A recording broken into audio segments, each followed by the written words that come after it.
secure escape.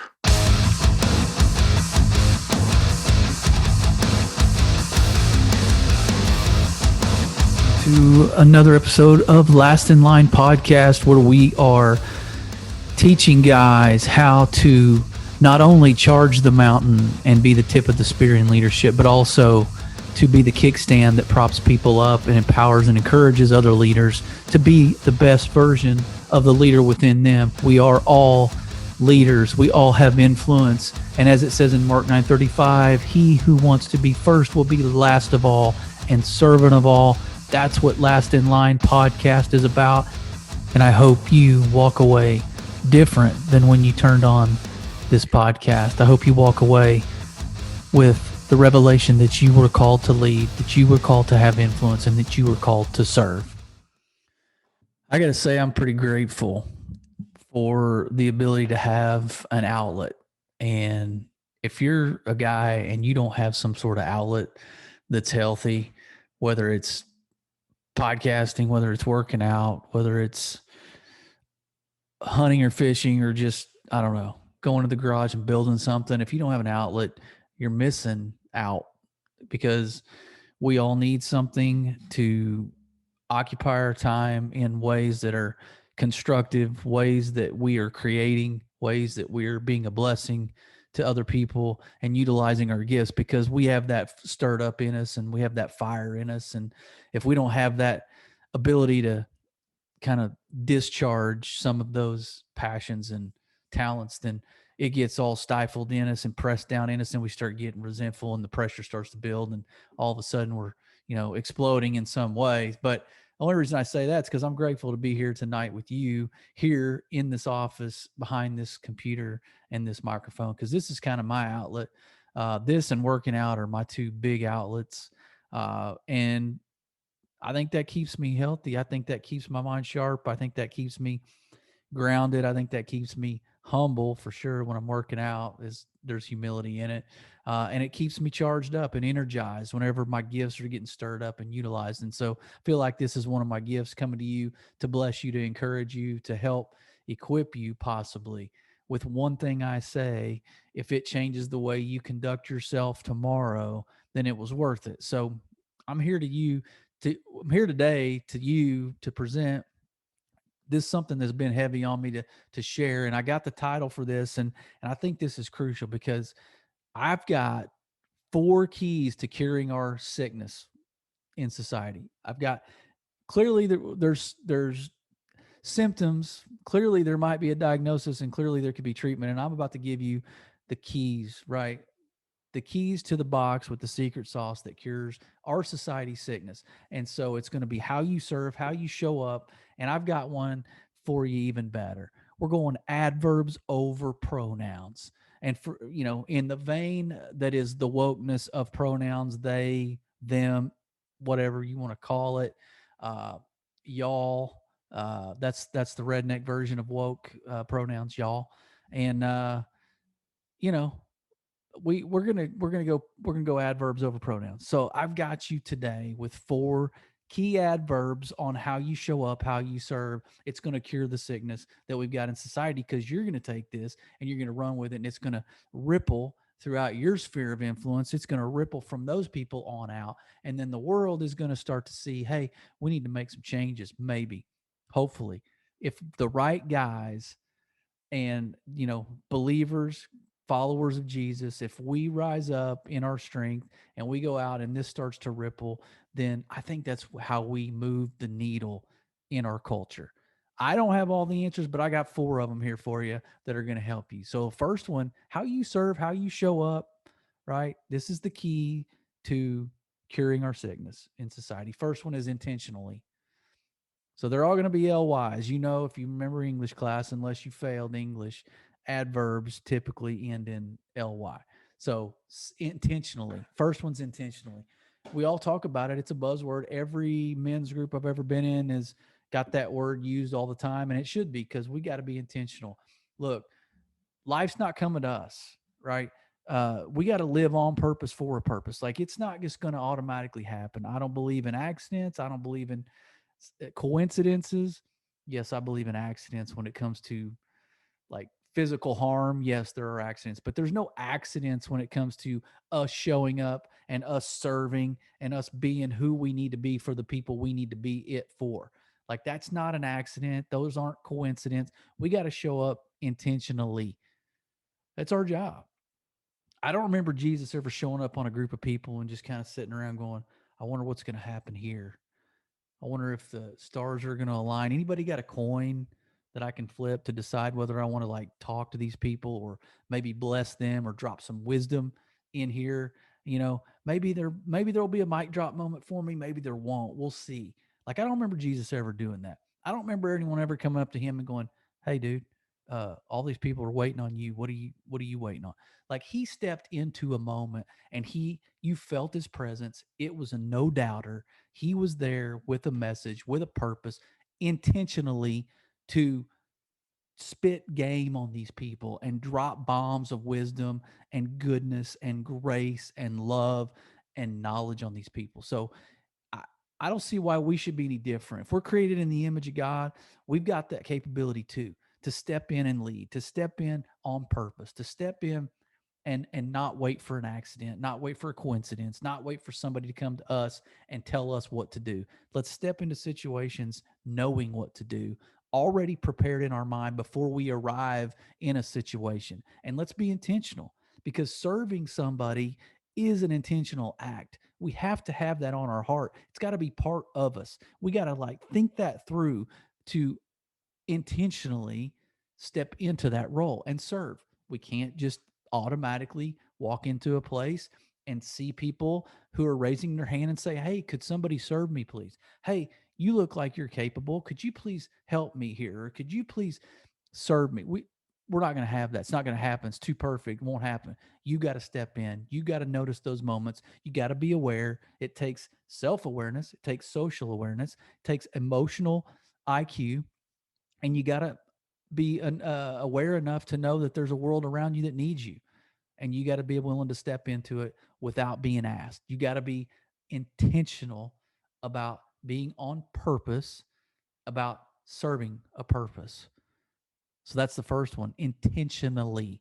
That's our adverb over pronoun today. Okay, I got the second one's going to be fearlessly.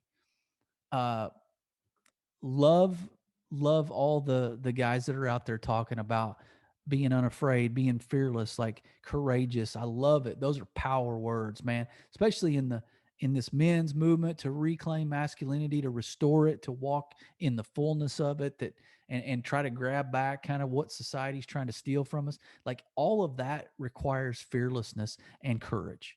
So to show up for the people we love and the people we want to influence in a world that needs us, we've got to be fearless because there's going to be adversity. There's going to be people in our face. There's going to be opposition. There's going to be obstacles. In anything we do, in order to have influence, we're going to have to transform an environment potentially. We're going to have to change a situation. We're going to have to step into it and probably lean into some headwind on that circumstance or in that moment of, here we go. Here's where we serve, and here's how we show up, and here's how we lead. But guess what? We got to do it fearlessly because there's going to be opportunity to bow out, to pull the ripcord, and to go a different direction because it may be a path of least resistance. We've got to step into the situation knowing that it's going to be difficult, possibly, but it's worth it. Like we got to have a hill we're dying on. Like it is so worth it to get into a situation that you might have feared what could have been waiting for you around the corner or around the next turn. But or you could have been fearful of, were you capable of dealing with whatever that was, the unknown, right? So fearlessly says, damn the consequences, damn what's around the corner, whatever it is, bring it on. Like I feel like I'm here for a moment, a time such as this. I'm in this moment to walk in the fullness of my gifts, my talents, the courage I've been given. So it's time to rise up. Like we get to that point of, dude, there's a fork in the road in whatever situation you're in, and you're gonna have to either rise up or bug out, pretty much. So what are we gonna do? What are you gonna do? The people that you serve depend on you. People you show up for depend on you.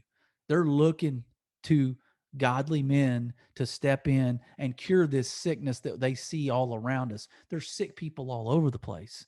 We have a chance to either fall in line and get down current with the rest of the knuckleheads, or we can swim upstream. We can lead like the salmon lead upstream, going against the current, and we can step in those situations fearlessly. Like, regardless of what other people think about us, right? Yeah, we care, we're not trying to piss everybody off or rub everybody the wrong way or come in hot with this, abrasive personality, but we got to walk into a situation that needs us, where we serve, where we show up with a big heart, right? With a willingness to serve intentionally. And we got to walk in there, despite whatever people are going to say about us, how we're going to be judged, the the receptivity of the crowd, right? We don't always need a pat on the back or a standing ovation. We can't walk into a situation thinking about that. It's got to be, it's the right thing, and there's never a wrong thing to do the right thing. So we step in. Um, Adversity, got to get in the face of it, right? I always talk about getting in that belly of the beast, climb in, snuggle up to this opposition, snuggle up, bring it on like open arms. Come on. Like, that's what we got to be, welcoming to it, right? And then we got to eat failure for breakfast, right? If it happens, which failure will happen when you're in the middle of a tough situation and you face adversity enough, you're probably going to fail. But we got to be willing to eat that up, right? I mean, we have got, and then say, let's go, bring it on. I want some more. Like, let's go. And so we step through that, we eat it, we digest it, we learn from it, we go forward, right? Failure is not permanent. It's just a situation. It's not your personality. It's not defining you. You're not a failure. You experienced failure, but then you move on because you still have a heartbeat. You're still taking in breath. You're still sucking air. So let's go forward and not worry about it. So let's be fearless. So that's number two, right? We got intentionally, we got fearlessly. Third one is selflessly. And man, is that a commodity, because we live in a world, speaking of sickness in society, we live at a pinnacle of selfishness, self centeredness, all about me. I'm going to get mine. That's what we live in. We're in the middle of that. If that was a steaming pile of cow dung, we would be right in that middle, hottest point of that pile of crap. That's where we are as a society. We are full of selfish people. So let's be different. We're called to be different. If you're a believer, you're a follower of Christ, we're called to be different. You walk in and people should know, right, that you are a selfless leader. You are not as much about yourself as you are about others. That doesn't say we sacrifice our well being all the time.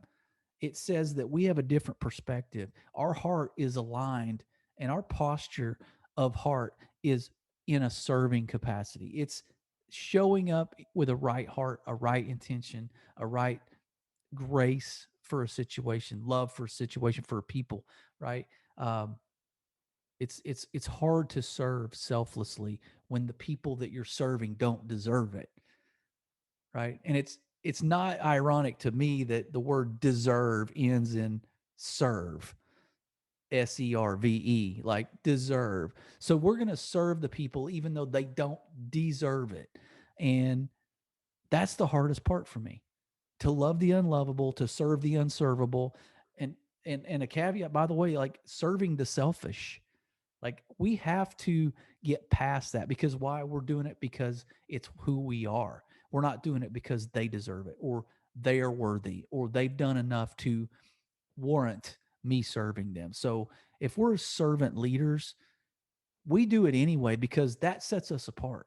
Everybody else served. It's easy. The Bible says it's easy to love those who deserve it, who are lovable, right? It's hard to love and serve the ones who have faulted us, have harmed us, have betrayed us, have judged us, slandered us, whatever. It's hard to swallow that pill, but we're called to be different. We're called to do it anyway. And so, selflessly, right? If we were going to judge our behavior based on what they've done to us and our pride and whether we feel like we should do it because we've been hurt in some way, then that's not selfless. Okay. That's considering our own feelings before the actual principles and values as believers that we have to abide by, the standards we really rise up to operate in above what everybody else in mainstream is telling us is the standards they have created. So we got different standards. So let's act like it. Let's live by different standards, living differently. So serving and showing up differently, selflessly, right? So serving unconditionally. We talk about that, like regardless of what the reception is, regardless of what we get in return, we're doing it anyway. We're serving, but then we got to use our gifts and talents to bless other people. Like that's selfless when we take what we're good at and we use it for the benefit of somebody else, our kids, our wife, a group of people, our boss, our coworkers. Like if we're good at something that sets us apart, we have an obligation, morally, spiritually, to walk in the fullness of that gift and talent for the betterment of the team and the group around us and people, really mankind in general. So if we're a sick society, which I'm claiming we are, the cure for that sickness is for us to step into this selfless mentality and posture that says, I'm taking what I'm good at and I'm plugging that in to an area of need where I can bring value, where there's a vacancy that I can step in and fill that gap. Not because I get something in return, not because people are patting me on the back and telling me how great I am, but because there's a need, I'm filling it, I'm bringing value, and I'm using the gifts I was given. That's the fullness of selfless servant leadership. Like that's what we do. And you may not say, you may be saying to yourself, that's not leadership. That's just stepping in and filling a gap and getting to say you did something good. You checked the box. You did your good deed for the day. Nah, that's selfless servant leadership. You're leading because when you do that, other people look at you and go, if he's doing that, he has nothing to gain. He's doing that just out of the goodness of his heart because he knows it's right. So maybe we ought to take a page out of his book. Guess what? They start doing it. Guess what you did? You just led by example by being a servant, a selfless servant. So um, there's always there, even though you're not doing it for yourself and what you can get out of it, there's a principle of sowing and reaping that the Bible talks about, and you will be blessed. Those who bless others will be blessed, right? Those who water will themselves be watered, is what the Bible talks about. So it will come full circle, right? We're blessed so that we can be a blessing. So then we're a blessing and then we get blessed again. And so this is perpetual kind of cool little principle in the spiritual realm of God telling us and promising us that there is a harvest that we will reap when we're serving and we're sowing good seeds. So the last one, right? I've given you 3 golden tickets to how we cure society's sickness. There might be more, but these 4 stood out and they cover a lot. So if we can take these 4 and run with it and get traction tomorrow doing this stuff, and then you spread the word and get it out there, that ripple effect, I'm telling you, we're going to start seeing healing in our world, in our society, in our communities, in your family. But it's how you serve, it's how you show up. And it's adverbs over pronouns. We got intentionally, I talked about, fearlessly, selflessly. Last one, consistently. Don't be a one hit wonder. Don't get all, energized and fired up and this fire in your belly ignited from a men's conference you went to or a Bible study you tried out and you got fired up and now you're coming home and you're going to be 100 miles an hour. That's great. But let's not be a shot out of a cannon that fizzles, right? Let's not be that Roman candle. Speaking of 4th of July coming up, like don't be that firework that shoots in the air and gives off this great show for about 5 seconds and then it fizzles out and it turns to ash. Let's not be the ash. Don't be an ash. Yeah. So no, seriously, consistency is huge. Like we've got some one hit wonders out there.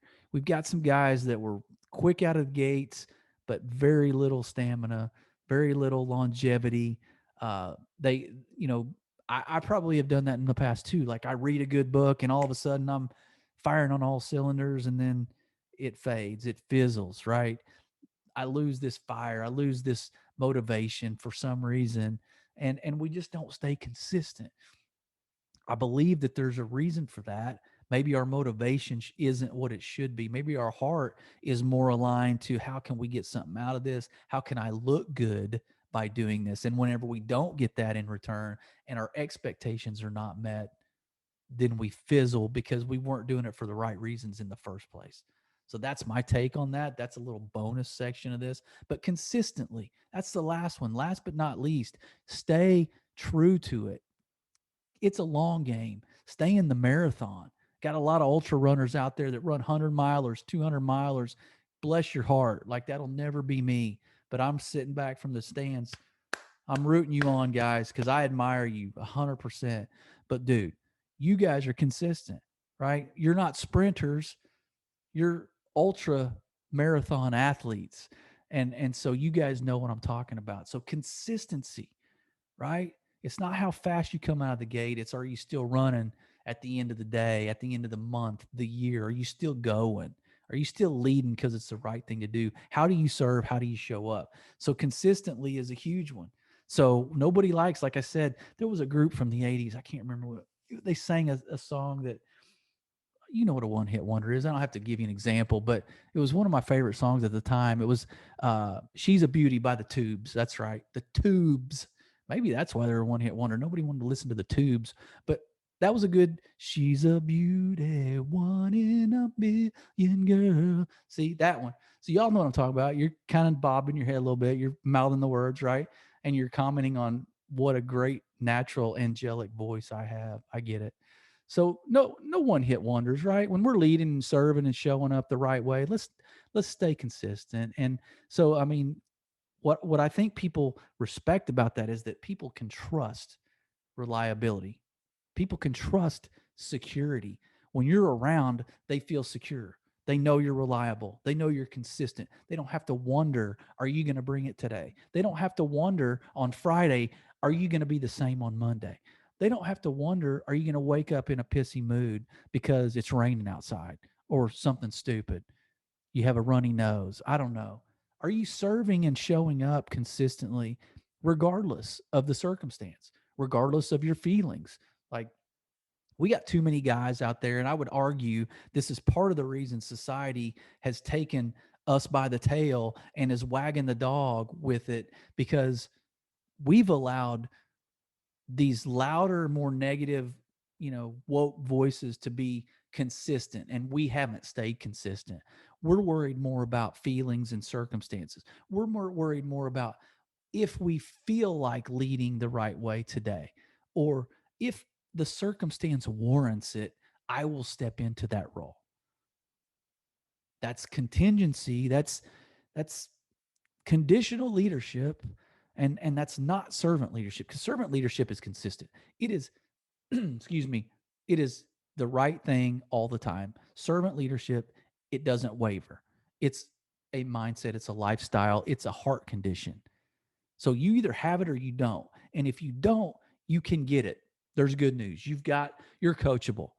Okay. You can become a servant leader. You've got to change your heart. You've got to get humble. You've got to get uh, more grace and merciful in how you approach situations, and you got to stay motivated for the right reasons. So that's what consistently is. Like, we stay motivated for the right reasons. We serve because that's who we are, not just what we do. It's who we are. It's woven into the fabric of our DNA spiritually of who we are, because that's who Christ says who we are. So we don't have any one hit wonders. Servant leadership doesn't have any room for one hit wonders, because it's a lifestyle, and people trust that.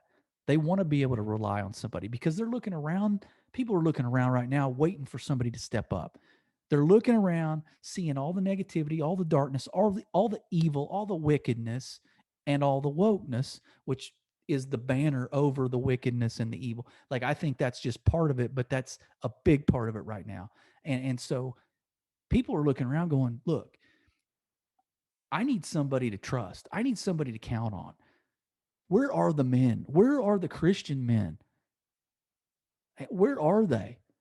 I don't know. Are they too, fluffy, and are they more like an open can of biscuits that, kind of flows, and, kind of pudgy, like spiritually pudgy, where we don't have any backbone, we don't have any stability. We don't rise up in those situations, regardless of what anybody says. We don't step into the face of the fire. We sit around, wait on our feelings, and we wait on a circumstance to be perfect before we step in and show who we are. People can't trust that because it's not reliable. It's not consistent. That doesn't bring security. So those are the 4 for you today. Like, that's where I landed today on this message. That's where I landed when I was writing this stuff down. I was like, dude, somebody needs to hear this. I need to hear this. I need to hear it again, right?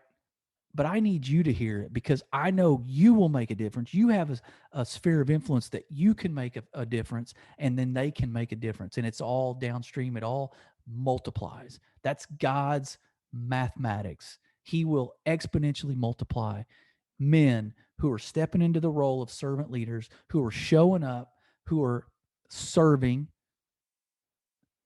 intentionally, fearlessly, selflessly, and consistently. God will reward it. God will step in when we need him to.